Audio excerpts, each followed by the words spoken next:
लखनऊ में national Herald की building पर भी बड़ा खुलासा हुआ है। नेशनल हेराल्ड की बिल्डिंग में बियर की दुकान चल रही है।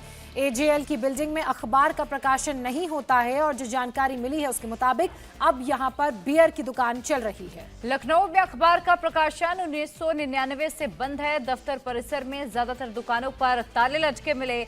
लखनऊ के नेशनल हेराल्ड के बंद पड़े दफ्तर इंडिया टीवी के संवाददाता जब रुचि कुमार वहां पहुंची तो उन्होंने क्या कुछ देखा, इस रिपोर्ट में देखिए। लखनऊ का ये कैसरबाग इलाका है और यहीं से पंडित जवाहरलाल नेहरू ने 1938 में नेशनल हेराल्ड की शुरुआत की थी। ये वही जगह है जहाँ पर पेपर निकला।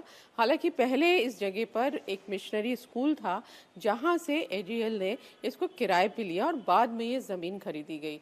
अब यहाँ सिर्फ एजेएल का ये ऑफिस है जिसमें एजेएल 53 UGF 53 लिखा है। ये दो जो शटर हैं ये यहाँ पर दफ्तर चलता है जो फिलहाल इस समय बंद है।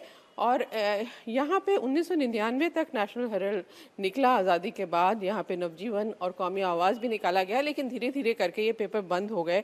और इसी दौरान ये ज़मीन खरीद के ये मल्टी स्टोरी कॉम्प्लेक्स बनाया गया।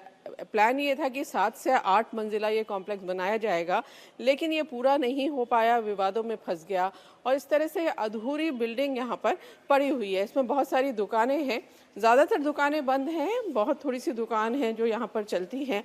इस सब के शटर्स आपको बंद दिखाई देंगे और सब में आपको AJL 50 37 इस तरह से चीज़ें दिखाई देंगी। यहाँ पर एक कुछ कंप्यूटर शॉप है जो बंद है, कंप्यूटर पार्ट्स की।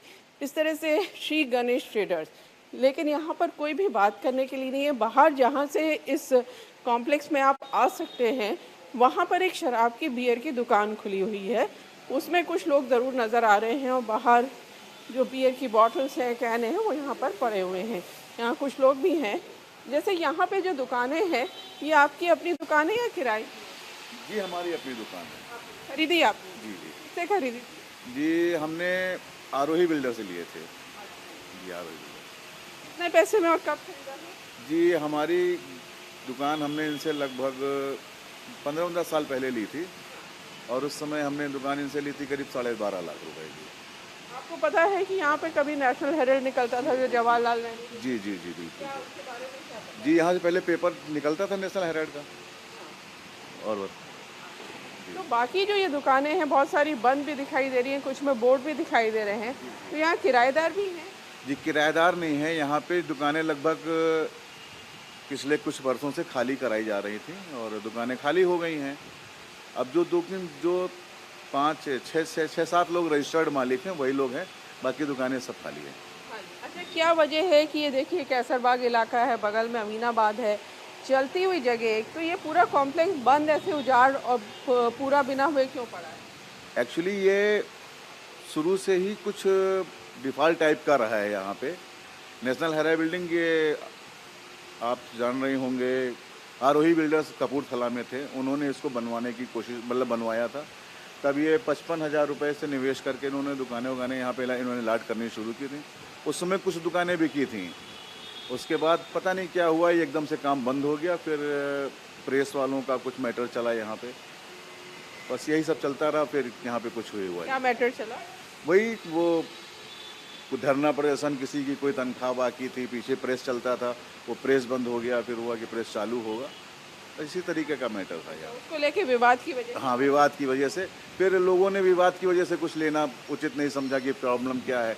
फिर यहाँ कोई मेन मालिक तो मिला नहीं, कभी मैनेजर वगैरह हुआ करते तब तो वो भी लोग नहीं हैं। ये दफ्तर आज तो बंद है जेल का, वैसे खुलता है? जी हाँ खुलता है, लेकिन अभी ये पिछले 3-4 दिनों से बंद है। 3-4 दिनों से क्या, ज़्यादा ही से दिनों से बंद है। तो इस तरह से ये आपकी बियर शॉप है और भी यहाँ कोई दुकानें चलती हैं, सिर्फ आपकी चलती है? जी नहीं, दुकानें कभी अंदर है, साइड में शीशे वाले की एक दुकान है, अंदर गली में 2 दुकानें हैं। तो सब मालिक हैं, कोई किराया नहीं? किराए वाले नहीं है, सब मालिक हैं। ये बियर शॉप है जो यहाँ पे, जहाँ पे कभी नेशनल हेराल्ड चलता था वहाँ पे अब बियर शॉप चल रही है। यहीं से ये सड़क है, आगे दाहिने हाथ को कैसरबाग चौराहा है और अमीनाबाद जाने की सड़क है जो लखनऊ का सबसे ज़्यादा भीड़ वाला, सबसे ज़्यादा चलने वाला मार्केट है। वहाँ ये हेराल्ड और नवजीवन का ऑफिस हुआ करता था, यहीं से एंट्रेंस थी और अंदर जाकर ये पेपर निकलता था। अब यहाँ पे आपको बियर की सब कैंस, बॉटल्स और बियर बिकते हुए दिखेगा। कुछ लोग भी आपको यहाँ पे बैठे हुए दिख जाएंगे। बाद में ये पेपर कुछ घाटे में चला और इसको यहाँ से पीछे की जगह पे शिफ्ट किया गया। और हमारी ब्यूरो चीफ रुचि कुमार इस वक्त हमारे साथ जुड़ चुकी हैं। रुचि, मेरे दो सवाल आपसे। पहला ये कि 23 साल से यहाँ पर हो क्या रहा है? क्या इन जो कॉम्प्लेक्सेस की दुकानें हैं इनको बेच दिया गया है? और दूसरा, क्या मुंबई और पंचकुला की तरह इस जमीन को भी आवंटित किया गया था कांग्रेस को उस वक्त नेशनल हेराल्ड के लिए? नहीं, देखिए, ज़मीन आवंटित नहीं की गई थी। यहाँ पे मिशनरी स्कूल चलता था। 1938 में जब पेपर की शुरुआत हुई थी तो जो एजेएल थी उसने इस ज़मीन को किराए पे लिया था उस स्कूल को, और वहाँ से पेपर निकलना शुरू हुआ था। बाद में 1980 के दशक में ये प्रॉपर्टी खरीदी गई। बताया जाता है कि 5 लाख रुपए में ये प्रॉपर्टी खरीदी गई। काफ़ी बड़ी प्रॉपर्टी है। ये जो सड़क है कैसरबाग की, और इसके पीछे आर पार ये पूरी बिल्डिंग है। सामने आपको ये कॉम्प्लेक्स दिखाई दे रहा है जो पूरा नहीं बन पाया, आधा अधूरा बन के तैयार है। और पीछे इंदिरा गांधी आई हॉस्पिटल चलता है, चैरिटेबल ट्रस्ट जो चलाता है राजीव गांधी का। तो पूरी बिल्डिंग इस तरह से पड़ी हुई है, ये पूरी नहीं हो पाई। कुछ दुकानें बेची गई। ये भी कहा गया कि एजेएल ने बेची, मोतीलाल वोरा ने इसकी रजिस्ट्री कराई थी। लेकिन ये कॉम्प्लेक्स इसलिए नहीं पूरा हो पाया क्योंकि अखबार बंद हो गया था, और अखबार बंद होने के बाद कर्मचारी बड़े आंदोलन कर रहे थे। तो आंदोलन की वजह से ये बिल्डिंग ठीक से पूरी नहीं हो पाई। ये प्लान था कि 8 मंजिला ये बिल्डिंग बनाई जाएगी, लेकिन बिल्डिंग अधूरी है।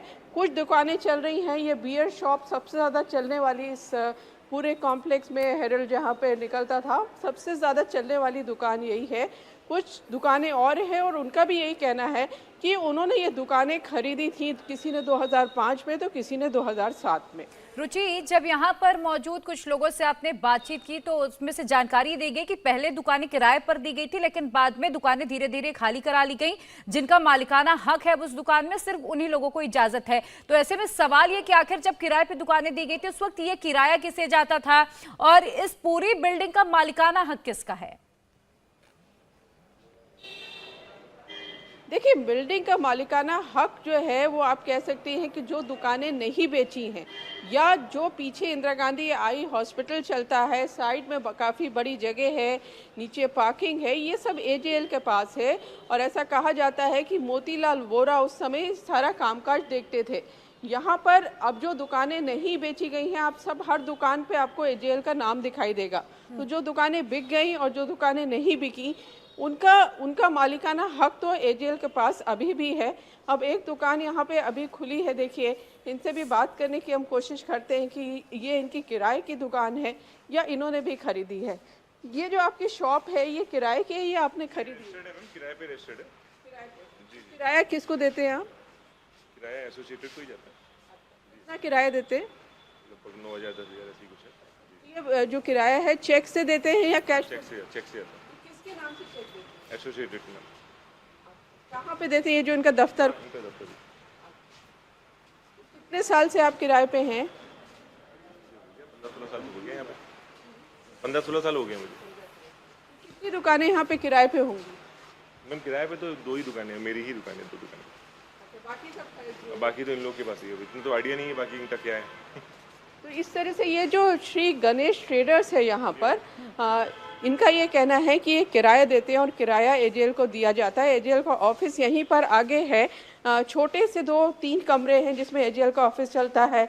जब से ईडी की रेड हुई है नेशनल हेराल्ड के ऑफिस में, ये दफ्तर जब हम परसों आए थे तो खुला हुआ था, अब इसके शटर गिरे हुए हैं और इसमें ताला लगा है। ये देखिए, ये एजेएल का ऑफिस है। ये 2 शटर्स जो आपको दिखाई दे रहे हैं। इंडिया टीवी हर वक्त हर जगह डाउनलोड करने के लिए सर्च करें India TV news Google play store या ऐप स्टोर पर।